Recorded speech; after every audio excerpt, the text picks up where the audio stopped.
Hi to all and welcome to the second part of the FreeCAD in context modeling using assemblies tutorial. I highly recommend that you watch the first part first, and you can find it always on my YouTube channel. And for this tutorial to work, you need to use Real Thunder's LinkStage3 branch for FreeCAD that you can find on this GitHub page. Of course, you will find all the links necessary in the video description. Before we start, I would just like to acknowledge that this technique, although really powerful, it is not you would call best practices. This technique of modeling in context is possible because LinkStage3 branch of from Real Thunder has a really solid toponaming algorithm that will help in the case that your project or components geometry need modifications.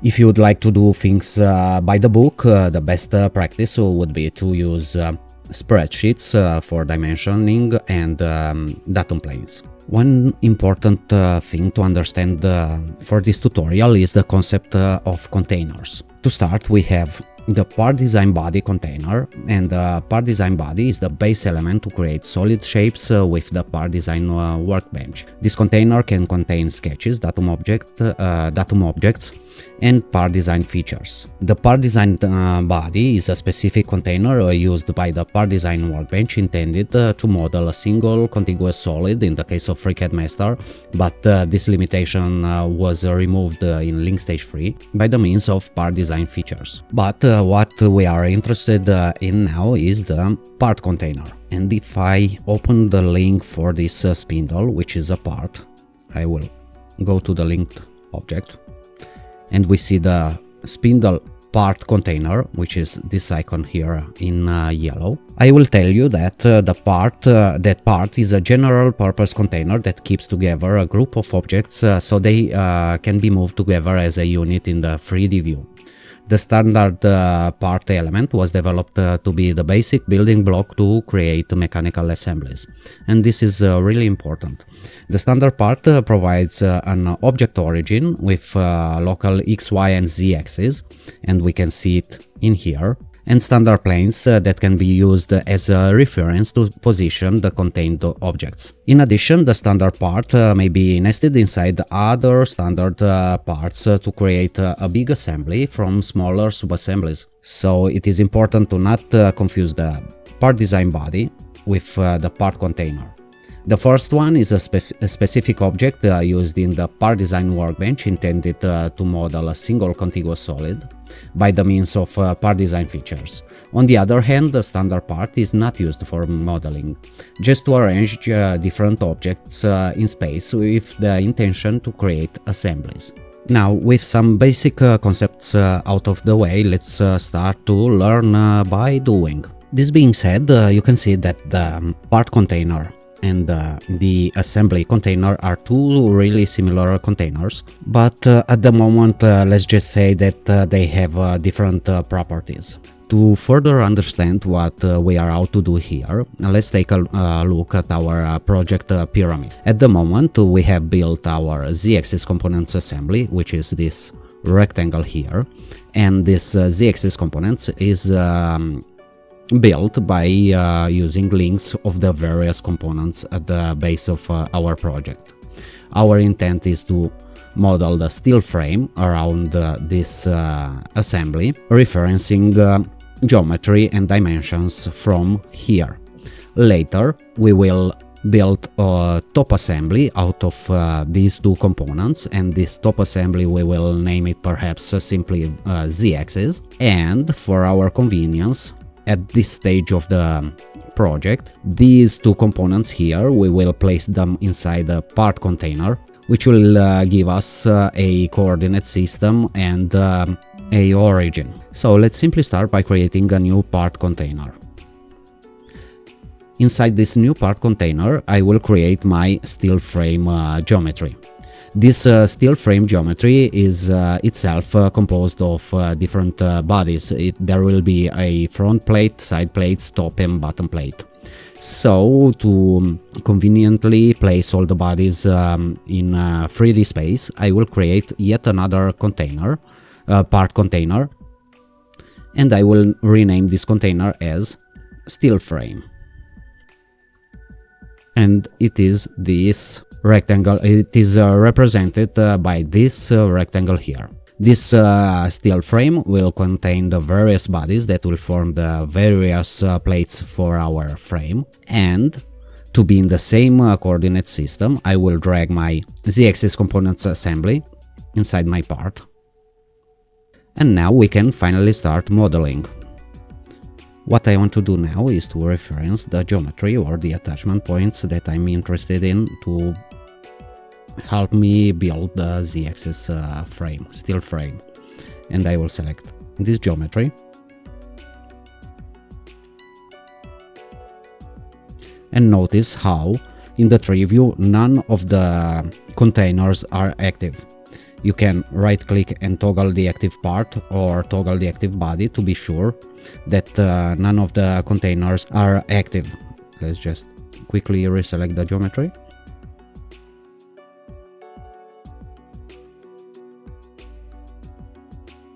And perhaps I need this back plate of the spindle also. And I will create a subshape binder. Notice how the subshape binder was created outside of any container.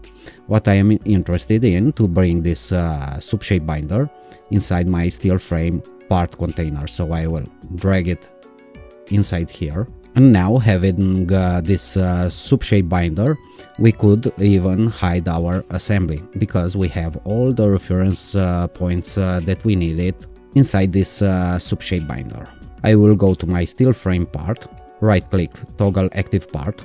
This will activate the part, and now we will create a body that will be created underneath this branch of the tree. This new body, I will rename it as front plate, and I will unhide its origin to see roughly where it is placed. If we go to view toggle axis cross, we can see that the new body was placed at our document origin. But what I am interested in is to have the XZ plane of my newly created body to be coplanar with this face here on the linear rail. LinkStage3, if you go to the macro menu and you go to the pre-selection macros menu, you have the measure pre-selected geometry option. If you tick this, whenever you will hover over geometry, in the lower right corner you will see information about that geometry. If I hover over this vertex here on the linear rail, I can see that it is placed in the XYZ position on the y-axis at the -55 millimeters mark. Now I will select my front plate, and into the combo view model tab, the placement property position, I will move my body to the -55, but not in the Z direction, but in the Y direction. I will move it to the -55 millimeters mark. This will make so that the newly created body will have the XZ plane coplanar with our linear rails. I will select the XZ plane. I will create a new sketch. Let's just hide the origin because we don't need it at the moment. And I will import some geometry. I need this edge here and this edge here. Let's move to the front view. I will create a rectangle. I want this edge here and this point to be coincident, so I will press O on the keyboard, the same here on the top, coincident. I want this edge here to be of a length of, so press L on the keyboard, of 154 millimeters. I want this vertex here and this vertex here to be symmetric to the vertical axis of the sketch. Now what I will do, I will select this geometry, so these edges, and I will make an export of this part of the sketch, and it was created underneath our main sketch. Now I will create another rectangle, So I want these two vertices to be symmetric to the vertical axis of my sketch. I want this vertex and this vertex here to be vertically, to have a vertical distance of 3 millimeters, and the same here at the bottom. So I on the keyboard for a vertical distance of 3 millimeters, and I want this edge here to have a length of 50 millimeters. Now I will create some construction geometry. I will create 1, 2, 3, 4,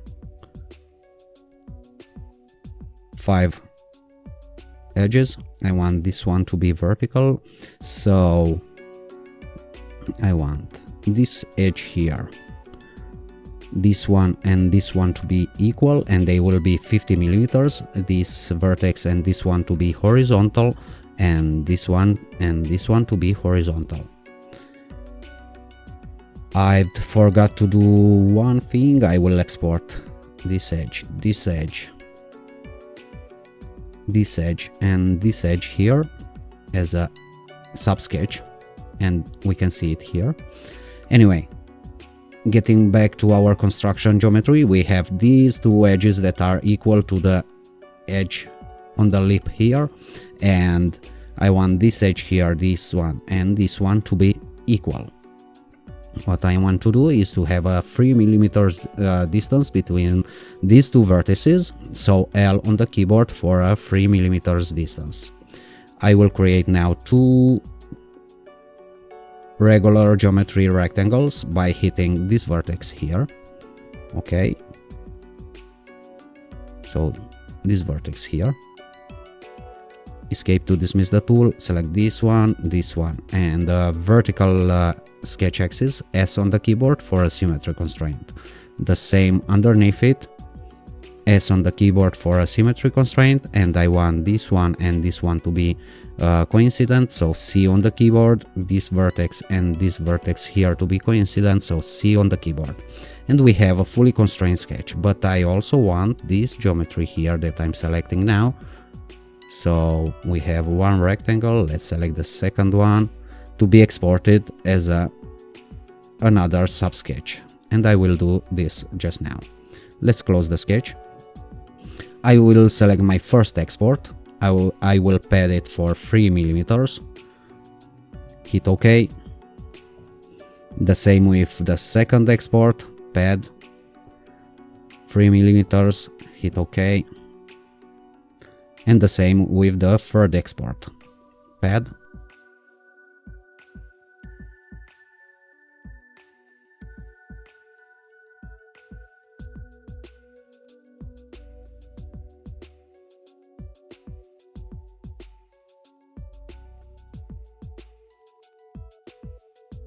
Okay, so we've basically already modeled our plate.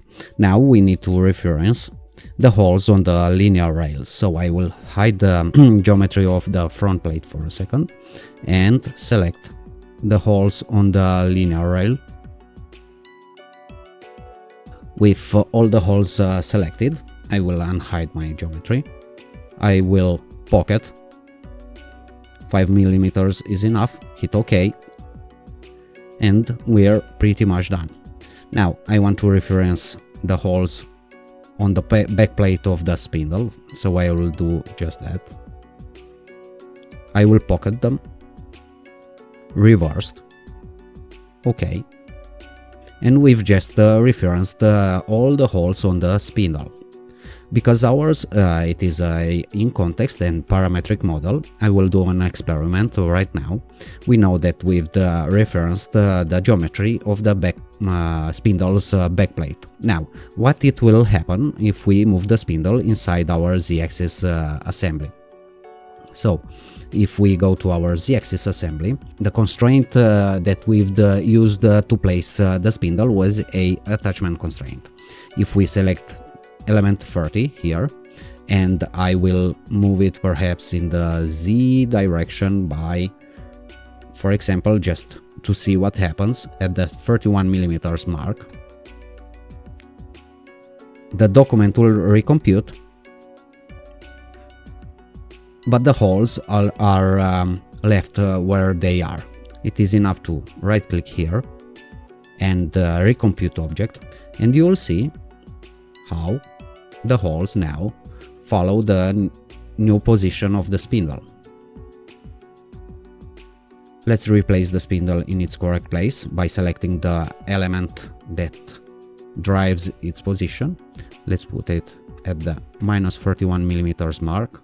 I will recompute the document. I will hide for a second the assembly, and again our holes are correctly placed. Select the front plate, Ctrl D on the keyboard, let's give it a shape color. Okay, so we've essentially modeled our front plate. Now the next part that I want to build is the side plate, and with our steel frame part active, I will create a new body. I will rename it as side plate, and taking advantage of our geometry info macro, I can see that this vertex here is positioned at 77mm on the x-axis and -58 on the y-axis. And I will move my body, let's see its origin, to the -58mm mark, and on the x position at the 77mm mark. If we take a look from the side, we can see that our body is aligned with our front plate, and from the front also. So I will select my YZ plane, I will create a new sketch, and I will reference some external geometry.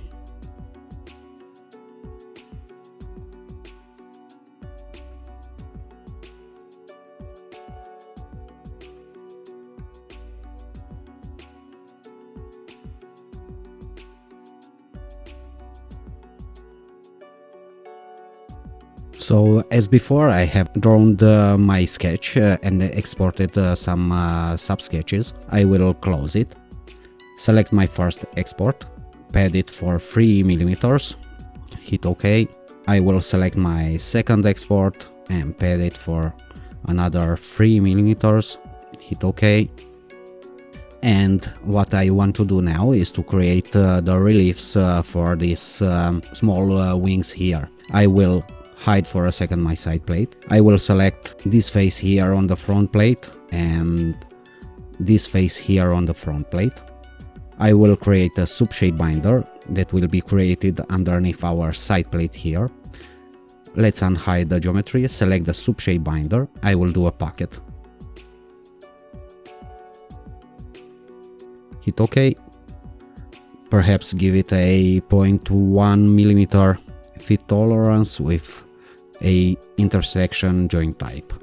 Hit OK, and we're pretty much done. Select the side plate, Ctrl D on the keyboard. I will give it a different color so I can distinguish the different parts. And now I want to place another side plate on this side of the front plate. What I can do is to select my side plate, create a link. The link was created outside of our steel frame container, so I will place it inside it. And I want it to be, if I select it, at the -77mm mark. And we need to add the thickness of the material, so minus other 3mm. And we've correctly placed our second side plate. So we're looking pretty good until now. The next part that I want to create is my bottom plate. So with our steel frame active, I will create a new body. I will rename this body, so rename it as bottom plate. Let's take a measurement of where our body should be placed. So I want it at -230mm, -58. Select the bottom plate, combo view, position. On the y-axis -58mm, and on the z-axis, if I remember correctly, -230. Let's unhide the origin and see if we are correctly aligned. Switch to wireframe view. And we are pretty much correctly aligned. So I will select my XY plane, create a new sketch, and import some external geometry. Close the sketch. Let's hide the origin. I will pad it for 3 mm reversed. Let's hide this geometry for a second, and this one also. I want to select this face here, this one here, and this one here. Create a subshape binder. Pocket. Let's give it a fit tolerance. Okay, and hide it again. I want to make these holes here that I will reference on the subshape binder. Pocket. Okay. The last component that I want to add is my top plate, and I will create again a new body. Let's rename it as top part. Let's see for a second where we need to place it. So we need to place it at the 244.5 millimeters and minus 58. So let's select our top plate, 244.5.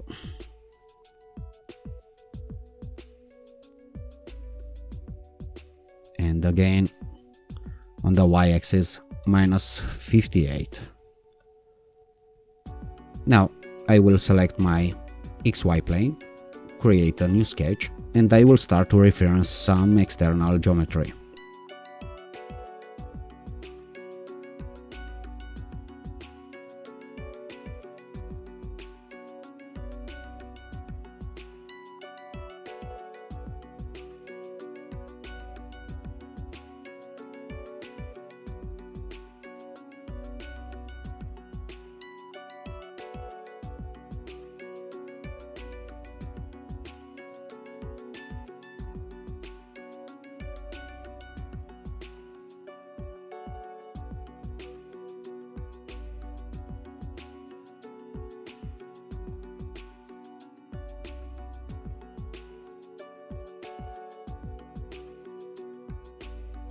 Let's unhide our z-axis, and we are looking a lot better. So with this we have essentially what you would call the process of modeling in context. It is modeling in context because we are modeling in the context of the part 001 here that has its own position and origin, and the steel frame will reference elements from the z-axis components. What I want you to take away from this is that every container has its own coordinate system. If we start from the top, you can see that all the components of the part 001 container can be moved as a unit.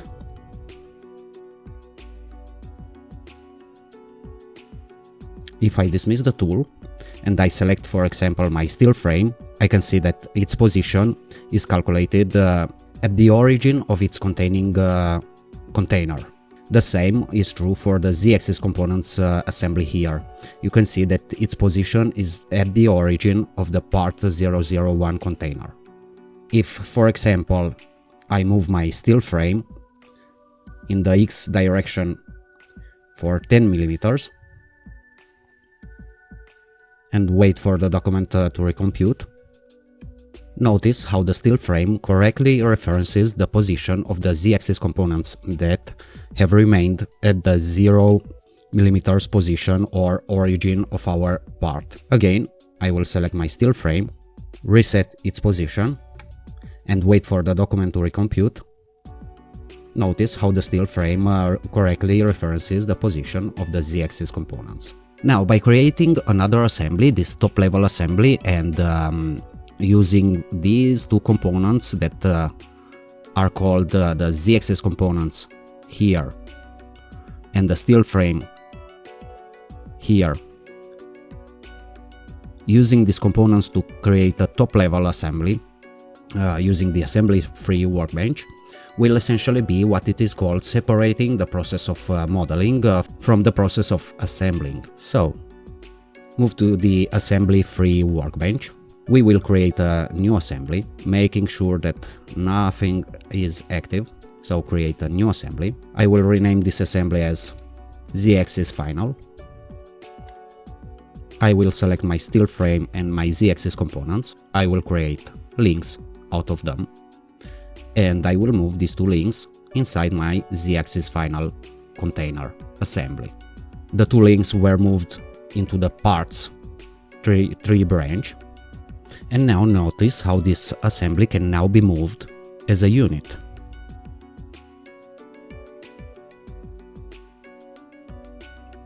Now, inside my Z-axis final assembly, if I select, for example, my steel frame and use the axial movement tool, I can move the steel frame in a different position. But notice how inside our Z-axis assembly container, even if I moved the steel frame aside, the holes that reference the linear rails have remained in place.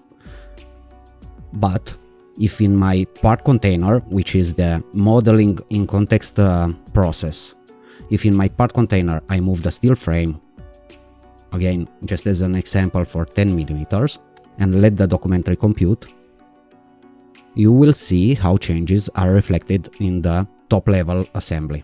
So this is top level assembly is the Z-axis final assembly, and it is made by links of the Z-axis components and the steel frame.